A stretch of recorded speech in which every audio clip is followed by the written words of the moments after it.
tie to that sort of ensures Oregonians that that money will be spent wisely, particularly if you're headed to the ballot?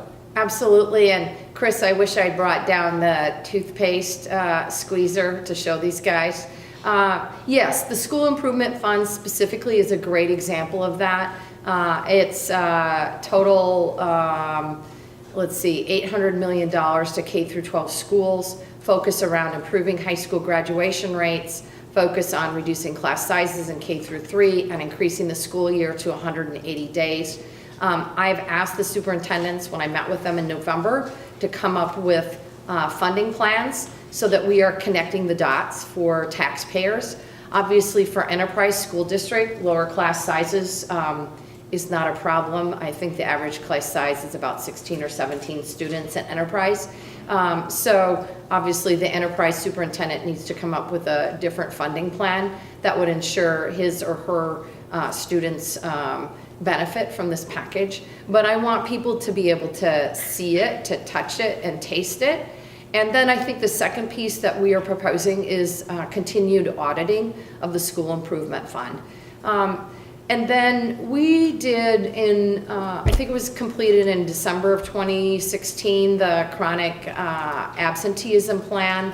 I think it was House Bill 4002 from the 2015 or 2016 legislative session, talking about as we are providing a higher level of data to Oregonians across the state, making sure that we're targeting the numbers around this so that Oregonians can more easily access the data.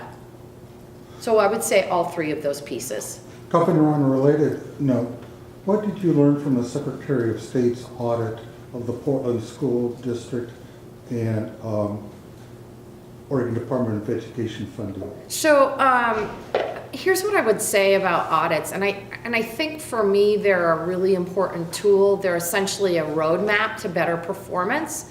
They are certainly a snapshot in time.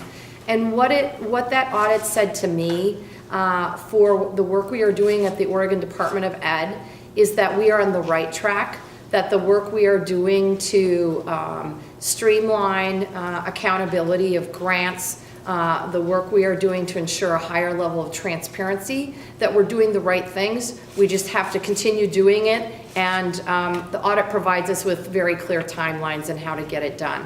In terms of Portland Public Schools, obviously, they have had a number of struggles over the last several years. I think some of the pieces of the audit say they are as well on the right track.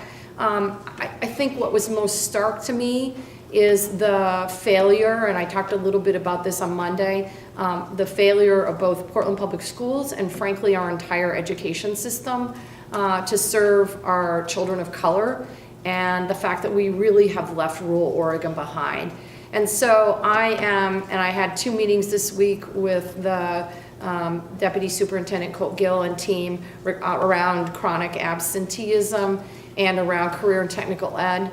I will just tell you, Dick, that the numbers that we are seeing around career and technical ed and STEAM, science, technology, engineering, arts, and math are phenomenal.